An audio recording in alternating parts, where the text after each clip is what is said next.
नमस्कार, मैं हूं आपके साथ अंकिता पाल। बुलेटिन की शुरुआत करते हैं। बीते रोज हल्द्वानी दौरे पर पहुंचे सीएम पुष्कर सिंह धामी ने प्रधानमंत्री नरेंद्र मोदी पर कांग्रेस द्वारा लगाए गए वोट चोरी के आरोपों पर तीखी प्रतिक्रिया देते हुए कहा कि कांग्रेस लगातार देश भर में चुनावी हार का सामना कर रही है। हार का ठिकरा अब वह प्रधानमंत्री नरेंद्र मोदी समेत बीजेपी नेताओं पर फोड़ रही है। धामी ने कहा कि प्रधानमंत्री मोदी आज न केवल भारत बल्कि वैश्विक मंच पर भी एक मजबूत और लोकप्रिय नेता के रूप में पहचाने जाते हैं, जिसे कांग्रेस बर्दाश्त नहीं कर पा रही। उन्होंने आरोप लगाया कि कांग्रेस पार्टी जनता के बीच भ्रम फैलाने का काम कर रही है, लेकिन देश की जनता सब कुछ जानती है। कांग्रेस के इन हथकंडों को अच्छी तरह समझती है। मुख्यमंत्री धामी ने आगे कहा कि जनता ने प्रधानमंत्री मोदी के नेतृत्व पर विश्वास जताते हुए बार बार बीजेपी को समर्थन दिया है और यही बात कांग्रेस को खटक रही है। सीएम धामी ने साफ कहा कि कांग्रेस की राजनीति अब नकारात्मकता और झूठ के सहारे चल रही है, लेकिन जनता का भरोसा प्रधानमंत्री मोदी और बीजेपी के साथ है। उन्होंने भरोसा जताया कि आने वाले चुनावों में भी जनता कांग्रेस को जवाब देगी।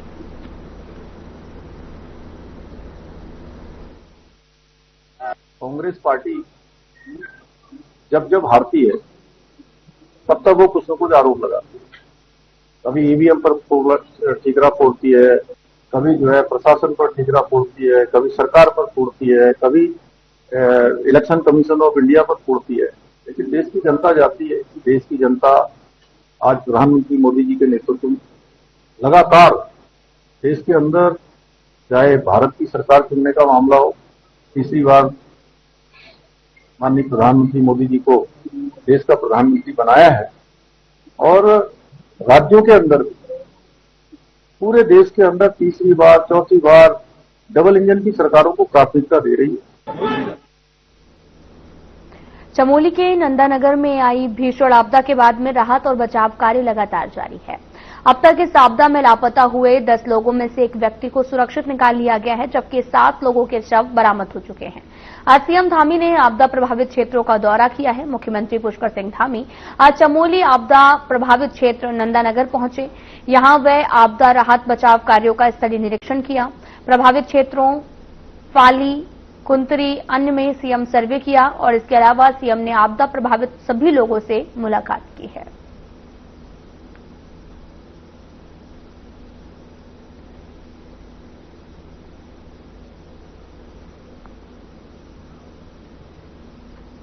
नंदानगर आपदा का आज तीसरा दिन है और तीसरे दिन भी मलबे में दबे लोगों को बचाने के लिए रेस्क्यू ऑपरेशन जारी है।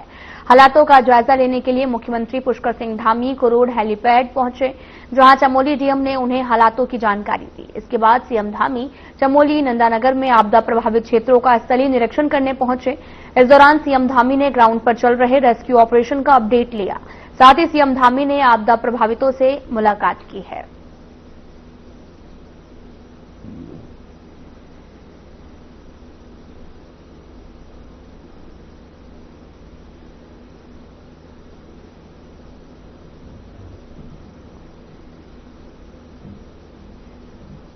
हल्द्वानी एक बार फिर से अंतर्राष्ट्रीय खेलों का गवाह बन गया है। राष्ट्रीय खेलों के सफल आयोजन के बाद अब यहां पर एशियाई कैंडिडेट कप तलवारबाजी फेसिंग प्रतियोगिता का भव्य आगाज हो चुका है। 4 दिवसीय यह प्रतियोगिता हल्द्वानी के अंतर्राष्ट्रीय स्टेडियम में 22 सितंबर तक चलेगी। इस भव्य आयोजन में भारत से लगभग 150 खिलाड़ी प्रतिभा दिखा रहे हैं, जबकि Tajikistan, Syria, Malaysia, Sri Lanka, Thailand और इंडोनेशिया सहित कई देशों के खिलाड़ी भी इसमें भाग ले रहे हैं। बालक और बालिका वर्ग में आयोजित इस प्रतियोगिता के लिए एशियाई फेसिंग परिसंघ के दिशा निर्देश के तहत मुकाबले कराए जा रहे हैं।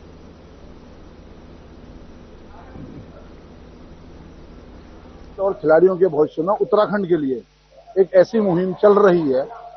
नेशनल गेम के बाद लगातार आप देख रहे होंगे, ये बहुत बड़ा एक इवेंट हमारे हल्द्वानी में होने जा रहा है, उत्तराखंड में होने जा रहा है। ये इसी का फलस्वरूप है कि जो हमारे ये इंडोर स्टेडियम से यहाँ पर राष्ट्रीय खेलों के लिए बने थे, आज ये इंटरनेशनल खेल करवाने के लायक भी हैं। ये स्पष्ट संदेश जो है पूरे विश्व में यहाँ से जा रहा है, क्योंकि 17 कंट्री के लोग यहाँ पर खेल रहे हैं। तो इन खेलों के होते हुए, इन खेलों के चलते हुए आने वाले भविष्य में कॉमनवेल्थ, ओलंपिक, उसकी दावेदारी भारत की और ज्यादा मजबूत बनती है, क्योंकि यह इंटरनेशनल पटल है। इंटरनेशनल पटल पर यह खेल खेला जा रहा है। 17 कंट्री बाहर से आए हुए हैं, उनके प्रतिनिधि, उनके खिलाड़ी और उनके ऑफिसर्स और उनके संग सभी यहाँ पर हैं। देखिए, मैंने अच्छी कोशिश करी थी और अच्छा प्रयास किया और बहुत सक्सेसफुल रहे हम लोग। आप लोग देख रहे हैं कि 21 कंट्री की एंट्री हुई थी, उसमें से 17 कंट्री ने क्वालिफाई किया। 4 कंट्री कोई अपनी पर्सनल प्रॉब्लम की वजह से नहीं आ पाए, बट हमारे गवर्नमेंट ऑफ इंडिया ने सबके वीजा लगाए, वीजा सबके क्लियर हुए, तो हमारी तरफ से कोई भी कमी नहीं हुई। आज से स्टार्ट होगा, 22 तारीख को फाइनल इसका। अब इसमें 192 प्लेयर्स हैं, पर 50-60 ऑफिशियल भी हैं, तो टोटल मान के चलो 250 लोग हैं और अच्छा रहेगा, अच्छा फंक्शन रहेगा, अच्छा ऑर्गेनाइज किया। हमने पूरा होटल एकोमोडेशन, एयर टिकट, खिलाड़ियों को जो बाहर से खिलाड़ी आए हैं उनको सबको दिया हुआ है, खाना पीना सब एकोमोडेशन। विभिन्न स्टेटों से है ना।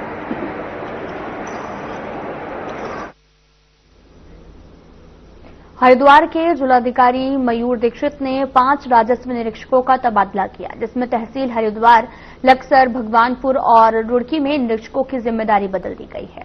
अनिल गुप्ता, रमेश चंद्र को लक्सर, संजय कुमार को हरिद्वार और ओम प्रकाश को भगवानपुर से रुड़की तबादला किया गया।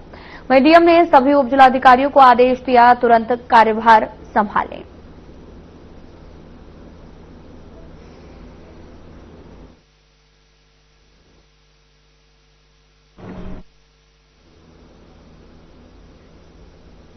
टिहरी जिले के एक युवक ने पुलिस कर्मचारियों पर गंभीर आरोप लगाए, जिसमें युवक ने मीडिया को बताया कि पुलिस ने उसके साथ अमानवीय व्यवहार किया है। मीडिया से बातचीत में युवक ने बताया कि इंस्पेक्टर धर्मेंद्र रौतेला और एसआई बाबू सिंह ने उसकी पिटाई तो की है, साथ ही उस पर यूरिन भी किया, उसके जूते भी चटवाए। मामले में यूकेडी के केंद्रीय उपाध्यक्ष आशुतोष नेगी ने टिहरी एसएसपी से इस घटना में शामिल पुलिसकर्मियों को लाइन हाजिर कर सस्पेंड करने की मांग की। अंतर्राष्ट्रीय सामाजिक कार्यकर्ता रोशन रतूड़ी ने भी मामले की कड़ी निंदा की है। उन्होंने भी पुलिसकर्मियों पर कार्रवाई की बात कही है।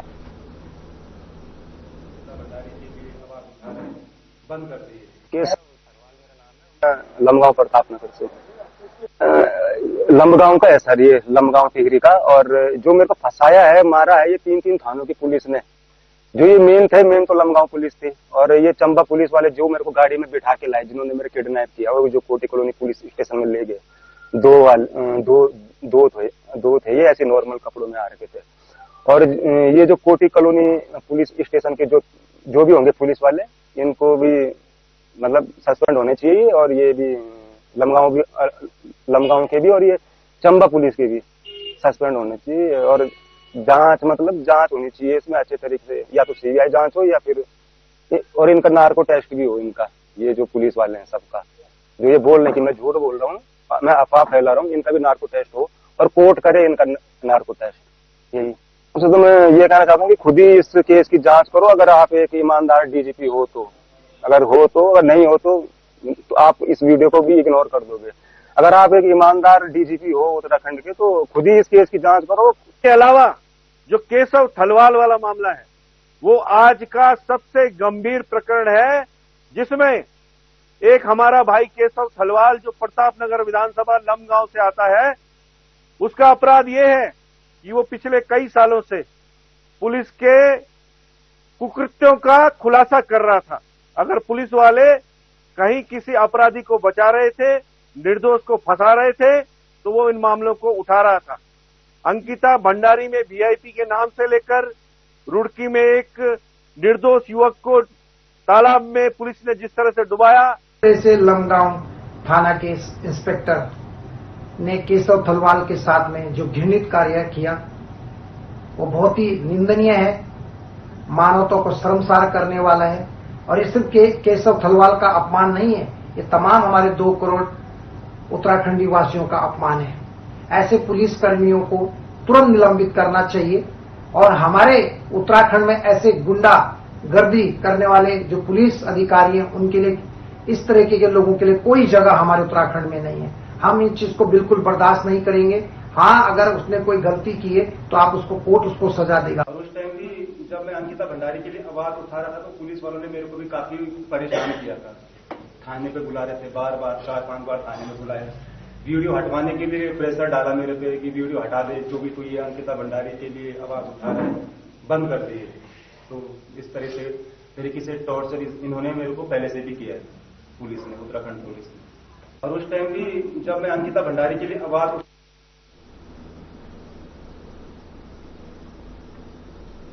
रामनगर पुलिस ने गुंडागर्दी और दलहल का माहौल जो है वो बनाने के मामले में एक युवक को अवैध मंशे के साथ पकड़ा है। पुलिस ने आरोपी युवक के खिलाफ मुकदमा दर्ज किया है और कोर्ट में पेश करने की कार्रवाई की है। साथ ही सीओ सुमित पांडे ने बताया कि गुरुवार की देर रात कोतवाल अरुण कुमार सैनी के नेतृत्व में पुलिस टीम का गठन कर शहर और ग्रामीण क्षेत्रों में गश्त की गई है।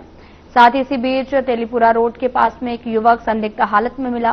पुलिस को देखकर आरोपी युवक भागने लगा। आरोपी युवक को पकड़कर तलाशी ली गई तो उसके पास से एक तमंचा और एक जिंदा कारतूस 12 बोर मिला है। आरोपी की पहचान अल्फेज जो कि आरटीयू रोड शंकरपुर का रहने वाला है।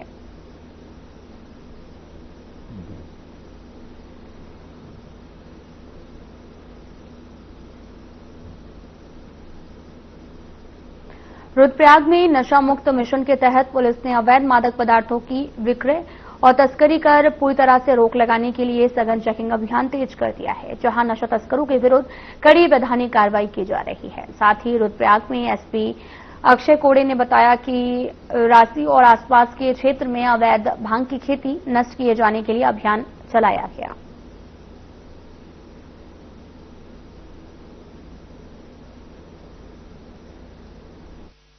रुद्रप्रयाग पुलिस और प्रशासन द्वारा सीओ रुद्रप्रयाग सीओ गुप्तकाशी और एसडीएम उखीमठ के नेतृत्व में हमने राशि और अगल बगल के क्षेत्र में चरस और भांग के पौधे को नष्ट करने का एक अभियान चलाया। इसमें लगभग 25 से 30 पुलिसकर्मी और बाकी कुछ लेबर और बाकी अन्य प्रशासन के लोग उसमें इन्वॉल्व रहे। लगभग 7-8 गांव और कस्बों में ये कार्रवाई की गई और मैक्सिमम प्लांटेशन उस एरिया का हमने तोड़ने में कामयाब रहे। और इस तरीके की कार्रवाई जो कि अब बहुत सारी सूचनाएं हमें अलग अलग जगह से आ रही, तो इस तरीके की कार्रवाई अब जिले में अलग अलग जगह पे भी चलती रही।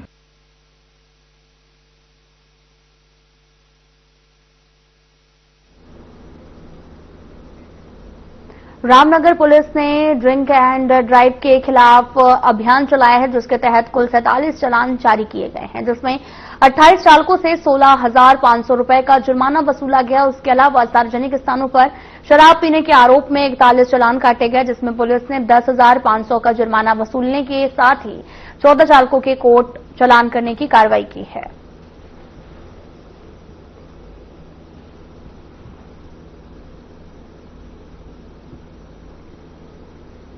रामनगर में भी हमने हमारी और हमारी टीम जितनी भी है उनको क्लोज करके अभियान चलाया जा रहा है। लगभग 5 टीमें हमने इसमें बनाई हैं, जिसके अंदर जो स्पॉट्स हैं जहाँ पे क्रॉसिंग बहुत ज़्यादा है और ऐसा हमें शिकायतें भी आ रही हैं कि ड्रंक एंड ड्राइव हो सकता है, वहाँ पे भी लगातार हमारे द्वारा अब जो अभी है वर्तमान में कार्रवाई की जा रही है और अभी भी कार्रवाई हमारी प्रचलित है इसमें। सर हमारे द्वारा जो अभियान के माध्यम से भी और डे टू डे में भी हम लोग मेरे द्वारा और जो एसएचओ हैं उनके द्वारा भी आदेश किया जा रहा है, जितने भी हमारे सब इंस्पेक्टर लोग कि एमपी एक्ट के अंदर लगातार चलानी कार्रवाई की जाएगी। ट्रिपल राइडिंग हो गया, हेलमेट हो गया, ओवर स्पीडिंग, ओवर लोडिंग इन हेड्स के अलावा जो शराब पी के वाहन चलाना, इसके अंदर भी कार्रवाई करने के लिए आदेश।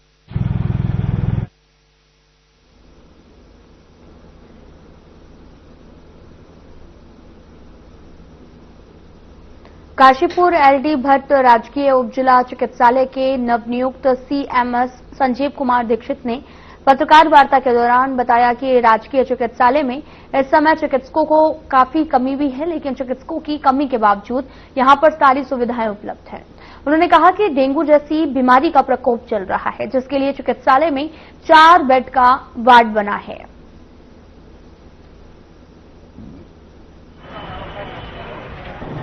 डेंगू की समस्या बिल्कुल सही है कि इस समय है हमारे क्षेत्र में, और इसके अलावा जो बेड की स्थिति हमारे पास पर्याप्त है।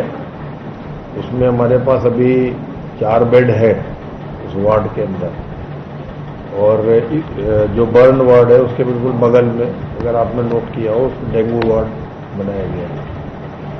इसके अतिरिक्त जो दवाइयों की स्थिति है, वो दवाइयाँ हमारे यहाँ डेंगू के लिए antiviral drug as it is तो कोई रखी दी नहीं जाती है।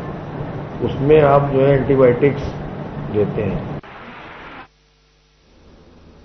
फिलहाल यहां रुकते हैं एक छोटे से ब्रेक के लिए।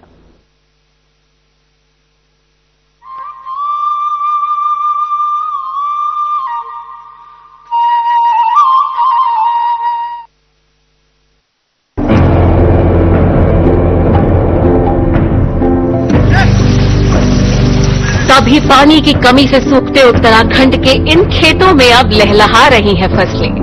राज्य में सिंचाई की आधुनिक तकनीकी ने खोल दिए हैं किसानों के तरक्की के द्वार।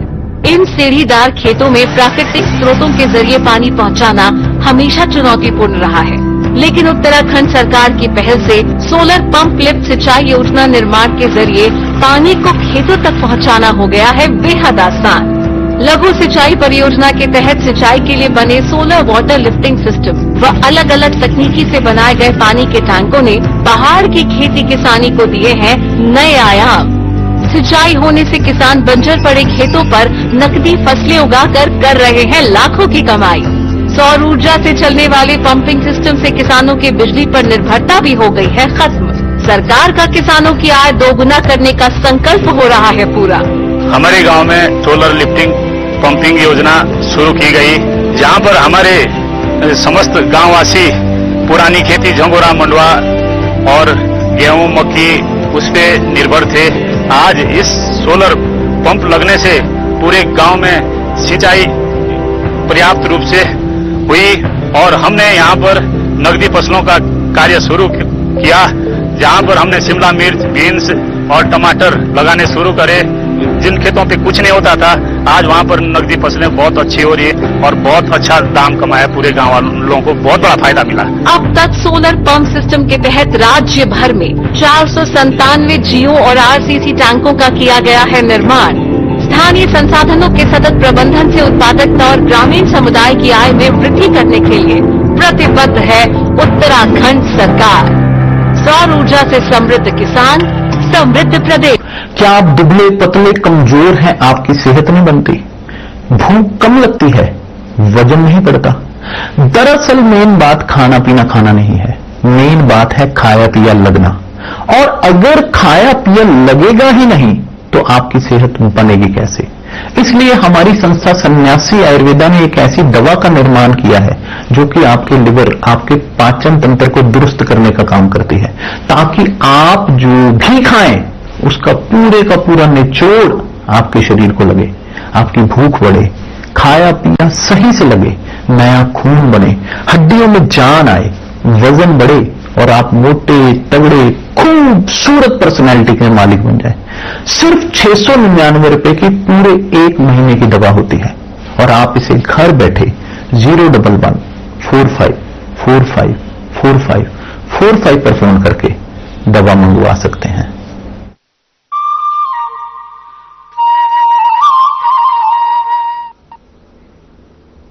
ब्रेक के बाद स्वागत है आप सभी का। रुख करते हैं खबरों की तरफ। बद्री केदार मंदिर समिति के अध्यक्ष हेमंत द्विवेदी हरिद्वार के दौरे पर रहे, जहां उन्होंने चंडी देवी मंदिर में व्यवस्थाओं का जायजा लिया, जिसके बाद उन्होंने मंदिर प्रबंधन समिति के साथ बैठकर व्यवस्थाओं को बेहतर करने पर चर्चा की, जिस पर जानकारी देते हुए बद्री केदार मंदिर समिति के अध्यक्ष हेमंत ने कहा कि 2 जुलाई को कोर्ट के आदेश के बाद चंडी देवी मंदिर का टेक ओवर किया गया, जिसके बाद से लगातार मंदिर की आमदनी में इजाफा हुआ है।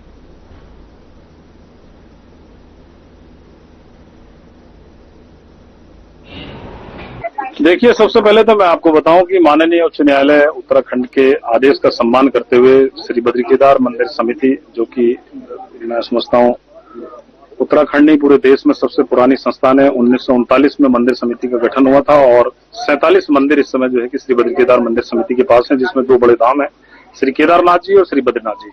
और उसके बाद माननीय न्यायालय के बाद में हमारे पास 45 हमारे पास अधीनस्थ मंदिर है और 1 मंदिर हमारे पास चंडी मंदिर का प्रबंधन भी है। 2 जुलाई को हमने जो है कि इस मंदिर को टेक ओवर किया था। उसके बाद से हमारी मंदिर समिति के यहाँ पर स्टाफ, सभी हमारे वेद पाठी और प्रशासनिक अधिकारी सभी व्यवस्थाएं यहाँ पर देख रहे हैं और आपने देखा भी है कि उन व्यवस्थाओं को हमने किस प्रकार से धीरे धीरे चीजों को यहाँ पे ठीक किया है।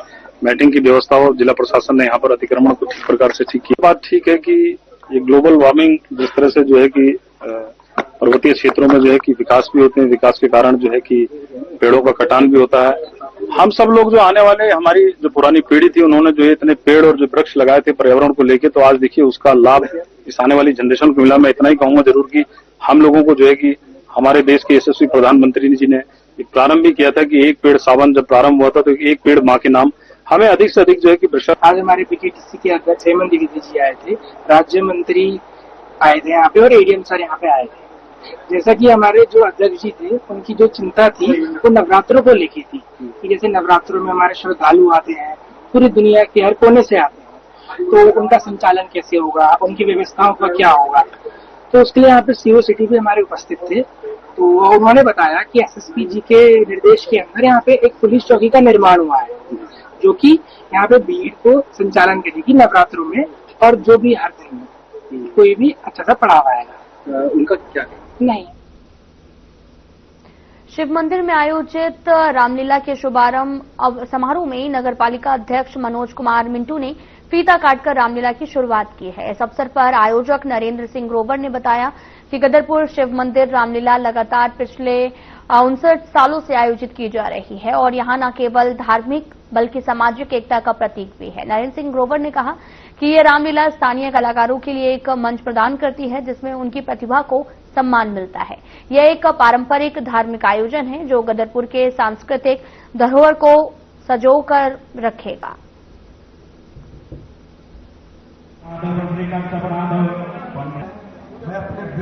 श्री शिव मंदिर रामलीला कमेटी द्वारा मुझे यहाँ पे आज बुलाया गया और आज श्री रामलीला का आज शुभारंभ है। इसके लिए मैं इनके श्री रामलीला कमेटी के सम्मानित अध्यक्ष आदरणीय श्री जयकिशन अरोरा जी और पूर्व अध्यक्ष हमारे श्री वेद प्रकाश भगत जी, महावीर दल, नाट्य कला परिषद एवं जितने भी हमारी रामलीला कमेटी के सदस्य सम्मानित पदाधिकारी हैं, आदरणीय श्री नरेंद्र सिंह ग्रोवर जी और क्लब के जो हमारे यहाँ के जितने भी कलाकार हैं उन सबको मैं बहुत बहुत बधाई देता हूं। और मेरे साथ जितने भी मेरे सम्मानित भारतीय जनता पार्टी के हमारे चाचा जी सुभाष चंद्र गुम्बर जी, राजेश गुम्बर जी, सुखदेव ढींगरा जी, मेरी धर्मपत्नी अन्नू ग्रोवर जी, आकाश जी और जितने भी मेरे साथ सम्मानित सब भूपेंद्र विर्क जी सब आए हैं, मैं उन सबका आभार व्यक्त करता हूं और मैं पुनः शुभकामनाएं देता हूं। शिव मंदिर प्रांगण में जो रामलीला होती है इसको और उनकी पत्नी रिया 59 साल लगभग हो गए और 59 साल से यह निरंतर रामलीला जो है हो रही है। प्रभु श्री राम का गुणगान होता रहता है और लोग जो है परम श्रद्धा के साथ में रामलीला के मंचन को देखने के लिए आते हैं और बहुत ही सफलता से हो रहा है और कई लोगों ने इसमें बहुत महत्वपूर्ण। पंचमुखी गौशाला के गौ सेवकों ने सीएम पुष्कर सिंह धामी के नाम एक ज्ञापन सौंपा जिसमें 4 महत्वपूर्ण मांगों को लेकर अपील की गई है। गौ सेवक हेमंत बिष्ट ने बताया कि टनकपुर में सिर्फ 2 गौशालाएं संचालित हैं जिनमें से एक पंचमुखी गौशाला दुर्घटनाग्रस्त गौवंशियों का उपचार करने वाली गौशाला है।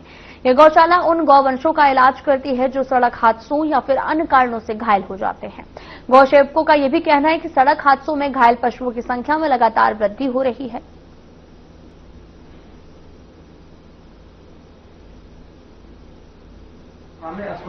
सरकारी कर्मचारी जो है हमारी मांगों को पूरा करेगा। अभी पिछले 1 साल पहले भी हमने मांग रखी थी माननीय मुख्यमंत्री जी को कि हमारी गौशाला में एक आईसीयू वार्ड होना चाहिए और दूसरी सर हमारे पास भूसा रखने के लिए जगह नहीं है और तीसरी जो सबसे बड़ी प्रॉब्लम है, आप लोग देखते हैं रोजाना राष्ट्रीय राजमार्ग एनएच में आए दिन एक्सीडेंट होते हैं तो उनको उठाने के लिए सर वहाँ पर एम्बुलेंस की व्यवस्था नहीं है। तो ये बात हम कई बार रख चुके हैं कि एक एम्बुलेंस की व्यवस्था होनी चाहिए।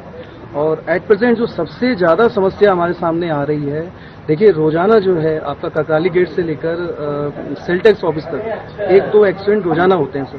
तो ऐसी कंडीशन में हमारे सामने जो प्रॉब्लम आती है कि इन गोवंशियों को कैसे उठा के लाएं। तो आईसीयू वार्ड जो है हमारी गौशाला में सिर्फ एक ही है, तो उसमें मैक्सिमम कैपेसिटी जो है वो 7 से 8 गोवंशियों को रख सकते हैं। लेकिन आप समझिए 70 से 80 ऑलरेडी हमारे पास गोवंश जो है पंचमुखी गौशाला में रह रहे हैं। तो ऐसे में जो नए एक्सीडेंटल जो गोवंशी है उनको रखने की यहाँ पर व्यवस्था नहीं है।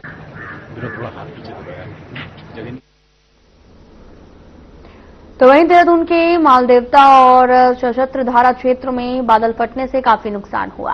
रायपुर और मसूरी विधानसभा क्षेत्र में जगह जगह सड़कें भी टूट गई हैं, आवागमन ठीक प्रभावित हुआ है।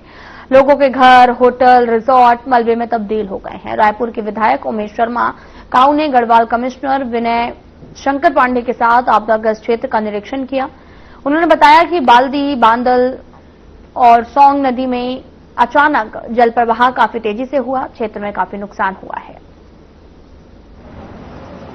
2 दिन पहले कैसी परिस्थितियां देखी और ये 2 दिन बाद आज हम इस मार्ग को खोलने के लिए अभी चाहे, लेकिन ट्रैफिक अभी हमने चालू कर दिया। आपने देखा 2 बॉडी भी गई और पूरा यहाँ से सकलाना बेल्ट, टिहरी की हमारे कई गांव हैं, रायपुर ब्लॉक के कई गांव जो ऊपर पड़ते हैं, ये उनका मुख्य मार्ग है।